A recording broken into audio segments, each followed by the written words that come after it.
everyone, it is Wazaldo or Wesley, and today I've got a little bit of a unique video. I had an idea for making a budget deck for the Heroines event that can still perform really well. And this is what I came up with. It's going to be a Robin deck. I think Robin is one of the most budget-friendly leaders right now, and a really good pick for the Heroines event. I think it's like an S tier deck at the maxed out, like most expensive version of it with the new EBSRs, and with this, I think it's at least A tier.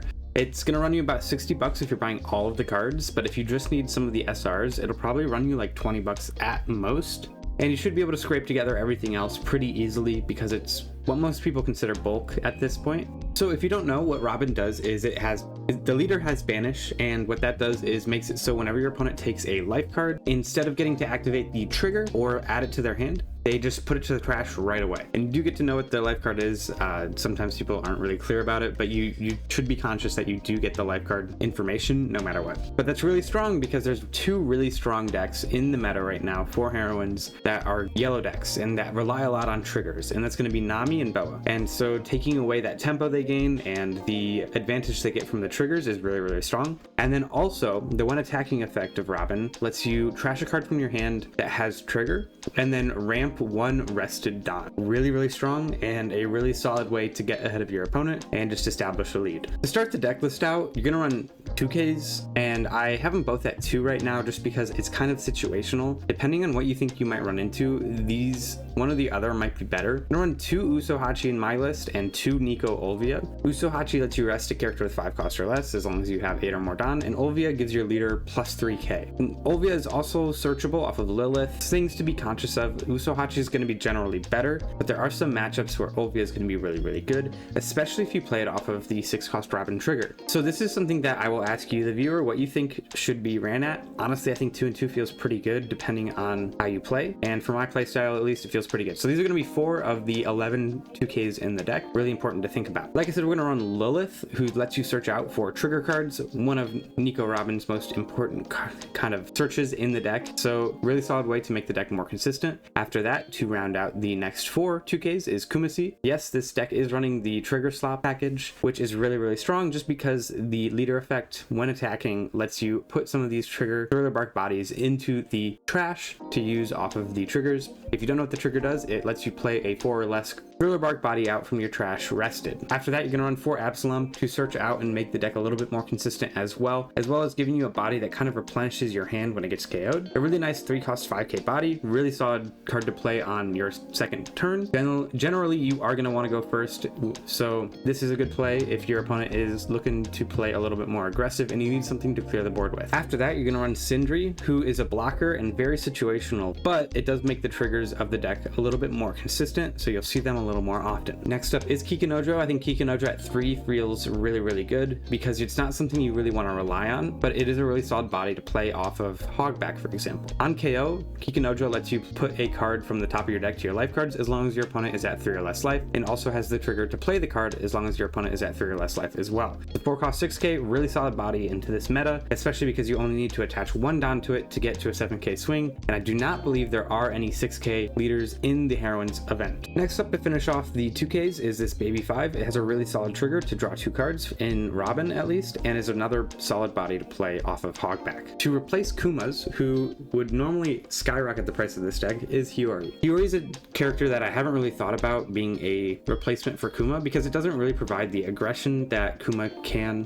while providing more of a defensive option than Kuma would typically. Because it is a blocker and has an on KO, it is much harder to kind of negate the effect of, like Kuma, who sometimes you can get around taking out in order to prevent your opponent from getting that extra life card from the on KO. Hiyori is also playable a little bit earlier in the game, so if you only see this Hiyori on your 4 Don or like 5 Don turn, it is still a decent play. After that is going to be Hogback. Hogback is a great way to recur some of your most important characters, mainly the Peronas, Kikinojos, and Absaloms, but it can also grab the Baby 5s if you really need. It's got a really solid on KO, and again, trigger slop, really solid card. Perona is going to help you kind of stall the game a little bit or slow down your opponent so you can get your aggression on. Really versatile card because it freezes a 6 or less, or at least prevents them from attacking, while also having that as an on KO. I think having it as an on play and an on KO makes the card much stronger than it would normally be, and a really solid card in certain matchups. Perona will win win you some matchups and is pretty important to see in pretty much every game you play. Making the deck really strong into certain yellow decks is going to be this Nico Robin and this Kid. The utility they both provide is on curve, because typically you'll go first and then ramp once you get on curve, is play this Nico Robin and trash one of your opponent's life, and then the next turn follow up with a Kid. This isn't like a super necessary play to make, but it is really strong because it typically will put your opponent down to 1 or 2 life, and your opponent will not get the tempo swings or triggers from gaining those life or adding the card to your hand, stuff like that. So they'll both kind of do the same thing. Kid can do it whenever, so if you play a Kid and then play another Kid the next turn, your opponent will typically be at 1 life, but you do have to be in a pretty good spot to do that. And then to round out the top end is Gecko Moria. Gecko Moria lets you play out one of the other Thriller Bark Pirates from your trash, or you can add it to the top of your life, which is really strong because you can just pop a Kumasi into the top of your life, and if you need the trigger, you get the trigger. If you don't need the trigger, you just have another 2k in hand. Really solid play, really solid body as a 8 cost 10k, and super solid trigger that can also play out Kikanojo. And to round out the deck list with a counter event, you're gonna run the best counter event in the game, Gum Gum Giant, because it lets you just cycle your hands so fast, and in a deck where you don't really care about trashing cards because you are running the Thriller Bark Pirates, you really have no downsides for this event. One of the things I do want to call out about this list is it doesn't have a ton of top end, so you do really want to focus on kind of playing aggressively in a lot of ways. I know a lot of Robin decks like to clear board, and I think that is still an option with this deck list depending on the matchup and depending on how your opponent is playing, but top end might be something you want to think about. One of the top ends that I have been kind of thinking about adding in is this Charlotte Linlin. I think it's a really solid effect that lets you either trash one of your opponent's life or heal a life, and that is up to your opponent though. So if you're at a gazillion life, your opponent will typically heal you, and if your opponent is at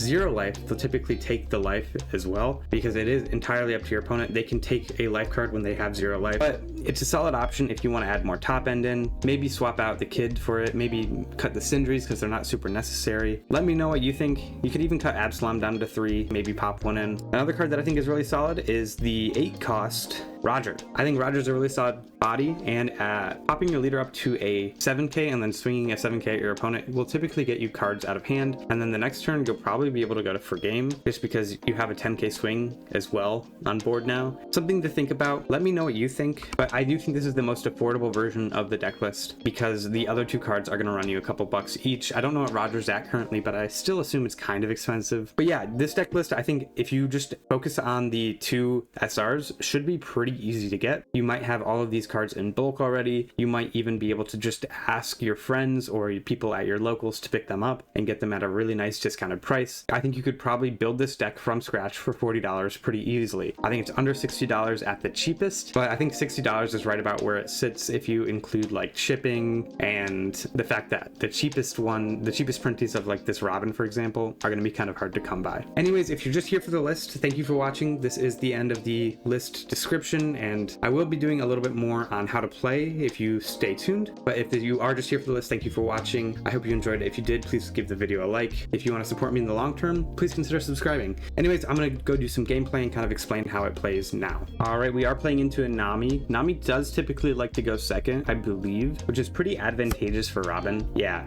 And I don't have a turn 1 play, unfortunately, but I do have a turn 2 play, and I think into Nami that does matter quite a bit. So I'm going to keep this hand. I do just pass the first turn, unfortunately. Typically, you are going to want to see a Lilith in your opening hand, but you do really want to go first because the aggression of putting in either an 8k swing or playing a body and then swinging is really strong. Now in the early game versus Nami, you are going to really want to pay attention to what they are grabbing off of their searches. Right here they're grabbing a brick, so swinging on my opponent's like for now I'll swing a 5k because my opponent just grabbed a brick, and then I definitely will pitch a Sindri. I think that's the best thing I could pitch there. Unfortunately, I don't have something like a Hogback, which I'd love to put into trash, but I do put myself on the even curve. So this next turn, if my opponent doesn't play anything huge, I can always just swing a couple 7s into my opponent because they are going to be bouncing themselves up pretty high. They actually do not attach a Don to their leader, so 5k swings are going to be really strong here. I'm going to take, I see a Gum Gum Giant. My opponent does get to draw some cards though. All right, nothing great to play here, so I am definitely going to search. I think grabbing the Absalom is a really good play, but the Perona is good in this matchup because it does let you freeze the 5-cost Nami, and if the opponent is running the Thriller Slop package, also the other Thriller Bark Pirates. So I am going to grab the Perona and play the Perona. My opponent doesn't have any Don attached to the leader, So swinging a 5 and a 6 here isn't that bad. I could also just swing 2 5s to punish my opponent, but I do think if they don't block this one, I definitely swing a 6. All right, and they do have 2Ks. I'm going to swing a 6 because if I don't, my opponent just blocks it and generates value from it. But here, at least, I get to clear a body it.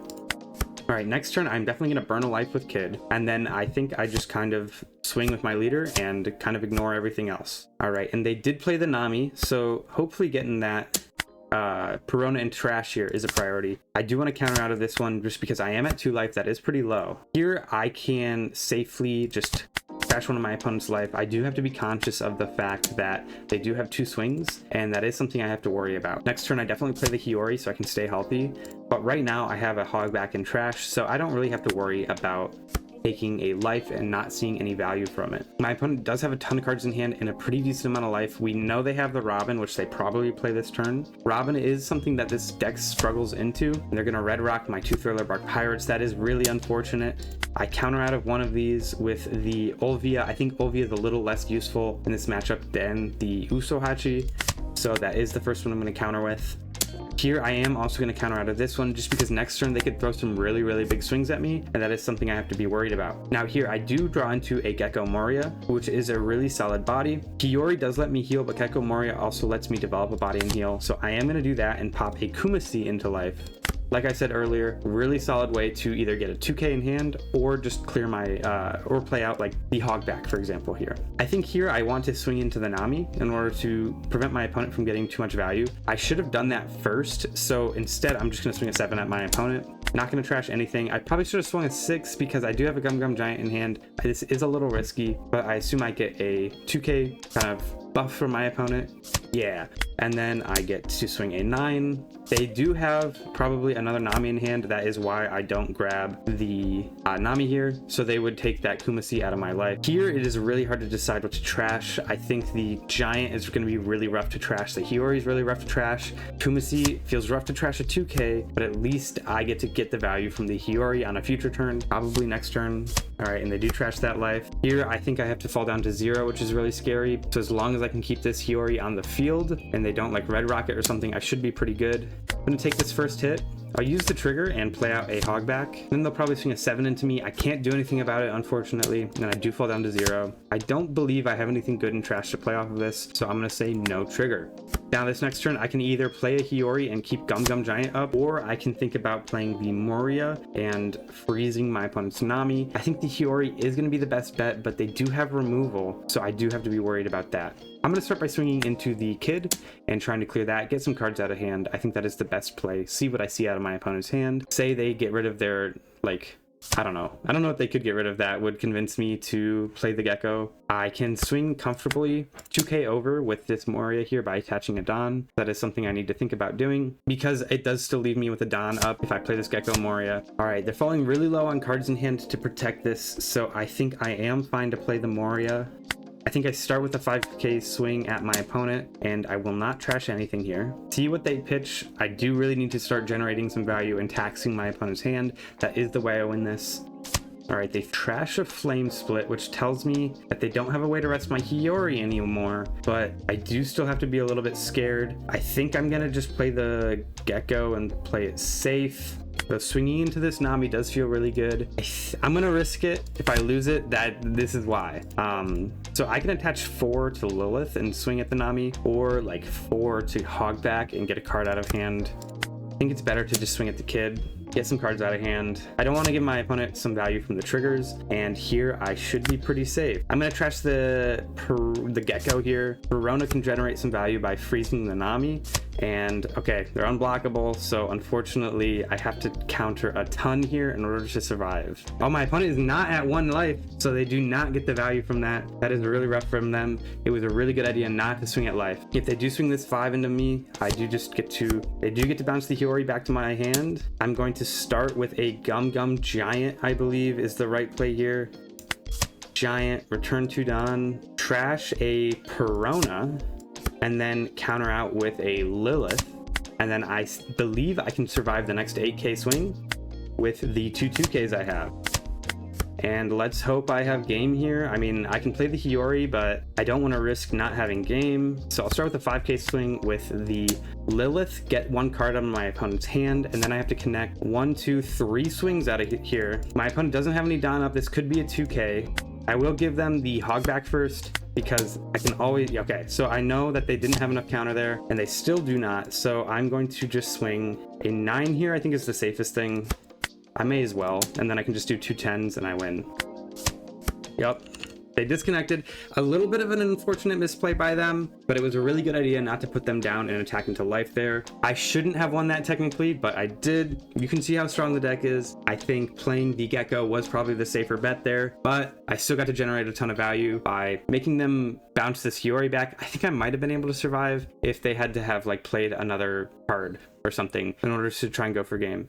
I'm gonna give you one more. Try and play into like a Boa or something to show you how it plays into Boa. I think Nami is the harder matchup of the two just because Nami is bouncing itself up to 7k power when you attack every time, and that's much harder to banish cards with just because it's so defensive. And it does scale a little bit better than you, although now with the Thriller Slap package it doesn't, but it looks like my opponent was running the Newgate package, which I think is a little bit stronger into this matchup specifically. Anyways, on to the next game. All right, we are playing into a Boa now. I think Boa does also like to go second, so it's a really big advantage for the Robin. With Boa, you do want to see these Pironas in the opening hand, so I'm going to keep this and I just pass my first turn. My second turn is just going to look at like swinging 8 into my opponent and banishing that first life, guaranteeing that I get it. It's either going to switch it out, put a Gorgon Sister on top. I don't care. I'm just going to get rid of that. And I'm going to pitch a Kiku, and they just connect. You can kind of see why it's so strong into Boa. It's very hard to play against as a Boa player, and they were just bricked. No way they could have countered out of any of my swings that were coming. So I'm going to try and do another one, but you kind of get it, why it's so strong. All right, into a Boa again. I'm going to take first. I see a Perona in the opening hand. This is definitely worth keeping. I see an Absalom, which is also a nice early play. So, okay, they just concede. You can kind of see it's really enraging to play into a Robin as a Boa. I'm gonna try and get one more in, but if I can't, I'll talk a little bit more about the deck. All right, last try into a Boa. Let's see how it goes.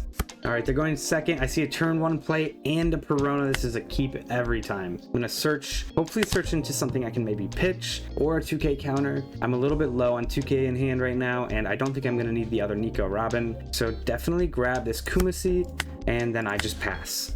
Hopefully I can draw into something that I can pitch, just because a lot of these cards in hand right now are really good for this matchup.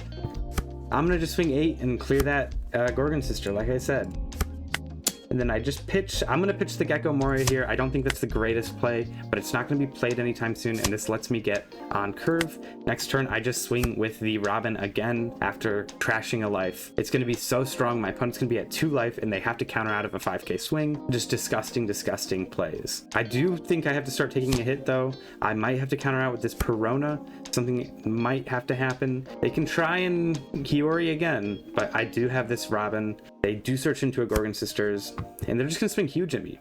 I think I just take this. I'll use this trigger to search into something. I'll grab an Absalom. Actually, I'm gonna grab a Moria just because I did already pitch one, and that will probably be the turn play after this one.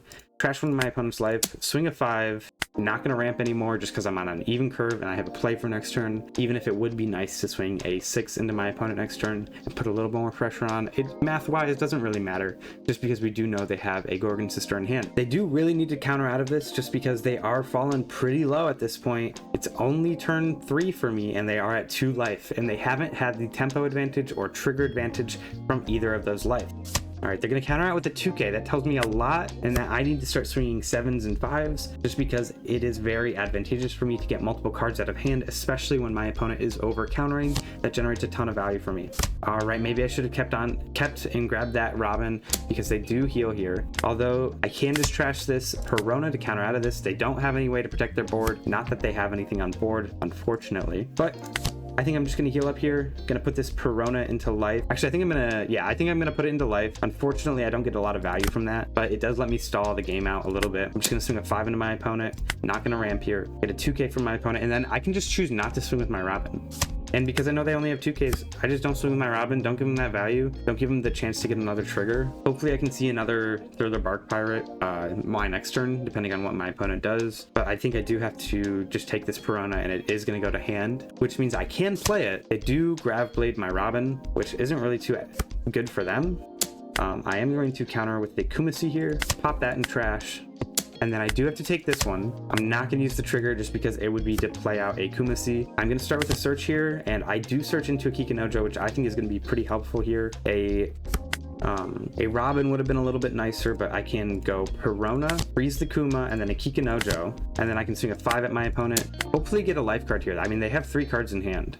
All right, and they are going to counter out, and then I swing at them with a 10, and I'm set up to go for game next turn, especially if they don't get a trigger here. They do, unfortunately, but they do only go hand neutral, I believe, with this. They draw 1 card. No, they go hand positive, unfortunately, because they do get to draw 1 card. And then I just kind of pass here. I leave 1 Don up to use Gum Gum Giant with. I can always heal up, especially if they try and clear my Perona. All right, they get that Boa, which is going to be a little bit scary because they'll be able to make me add a life card to my hand. But I can always play this Hiyori next turn and pretty much play defensively because of that. They do have 2 swings though, so I do need to be conscientious of the fact that my opponent is going to be able to put the pressure on a little bit more here. But I think I can always Gum Gum Giant out, maybe pitching the Hiyori. We'll see how big they swing. All right, if they do swing an 8, I think I just Gum Gum Giant out. At 9, maybe not. All right, I definitely take the 10, maybe counter out of the 7. Yeah, I think I'm going to counter out of the 7, return 2 Don, and cycle my hand with the Gecko. I do draw into a Hiyori. I can double Hiyori next turn and just heal up a ton. All right, and then I do protect it with the Hiyori just because that is going to generate me a ton of value. I'm going to start with a Lilith just because you want to search early on. I see a Gecko. I think Gecko is probably the play here. Let me see what I have in trash though. Gecko doesn't really have anything to play out of trash, so Hogback is probably the move. I'm going to Hiyori, replace that Lilith, and then I'm going to swing a 5 at my opponent and try and get them to block. They probably just take this in reality because there isn't a banish swing. Yeah, then I can swing a 6, and I have 5 Don open right now. I think I maybe swing another 6, maybe a 7. I can't play the Hogback if I swing a 7, but I'm gonna try and bait them into blocking with this Boa so I can also clear the Marguerite. Not gonna trash anything here. Yep, they're gonna block. I do have to take a card to hand, but I have a really nice card to clear with Kikinojo now. And then I swing into the Marguerite and guarantee I can clear it. And then I can swing a 5 at life here, and my opponent still probably has to take it, or they give me a 2k or a 1k. So they cannot heal now, and they're stuck at 1 life, and I can heal up to 3. So I get to clear 2 bodies there that would possibly swing into me and get my opponent down to 3 cards. This is a really solid spot to be at. This is a little bit of a harder game, I'll be honest. My opponent is playing pretty well. I don't think they're playing amazingly, not to insult them. It's just going my way really well right now, which is putting them in a tough spot. This Hiyori is going to be really strong for slowing down my opponent. I mean, they could swing like a 10 into me and I block it and heal a life, and then they swing another 10 into me and I just take the life. Alternatively, if they try and clear this Gecko again, I have a body to block it with, and I can always just pitch this Kikinojo to preserve the counter in my hand and heal a life at the same time. All right, my opponent is going to play pretty aggressively here. I think I am in a really good spot to just banish their life. They can't swing into my Gecko Moria. I think I take the first hit and block the next. I mean, I'm just going to let that go. I don't really care about it. Frees up some space on my board, and then I just block this and pitch the Kikinojo to gain a life. I'm at 2 life. Really solid spot. My opponent probably just concedes here. They have another swing, but I don't think it does anything. I mean, at most they swing at life and I maybe get another body out. All right. I'm going to counter out with the Usohachi. They have 2 cards in hand. Playing this Olvia makes it so I can guarantee I get one of these lives. They don't have any Don up, so I don't have to worry about them countering with like a "you'll frighten me." All right, unfortunately, that would have been a nice card for them to take the hand. Swing an 8 because, again, I either get 2 2Ks here or the life. Another 8, and I win. See how easy it is? It's really, really fun, really easy. I think the only matchup you have to worry about is the Bonnie matchup. I know a lot of people are thinking about playing Bonnie because Bonnie does pretty well if you know how to play it, and it doesn't really mess up people. It's a bit of a skill check, like and now. And honestly, I'm not that great into Bonnie either, so I'm a little bit worried about it too. Anyways, I'm gonna go do the deck reflection and talk a little bit more about the deck. All right, here's this list one more time. I think it's really solid. I think maybe cutting it down a baby 5 to bump up an Usohachi or Olvia is a decision that you could make. Again, I really encourage you to make your own design choices. That's how you start to kind of realize what makes decks good and decks bad, and helps you kind of identify a little bit more with the deck and understand how it plays. So change the deck, let me know what you think of it. I really think some creative liberty is supposed to be made with this kind of deck. It is a budget deck, so anything you don't have, let me know. I'll give you an idea for what you could slot in. That's kind of the point of a budget deck, is to just kind of be built with cards you have. Maybe grab the top end for like a couple bucks. Hopefully you can get it for, like I said, but should be pretty easy to build. I really hope you all enjoy it. Let me know what you think. I am really curious to hear about people's opinions of this deck. I think it's pretty sick, especially for being a deck that you could probably build for 20 bucks. Anyways, if you like the deck list, please give it a like, the video. If you like this kind of content, please consider subscribing. If you want to help me out by purchasing this deck, check out that TCG player link in the description. It does give me a 3% kickback of any purchase you make at no expense to you. Thank you guys so much for watching, and I hope to see you in the next one.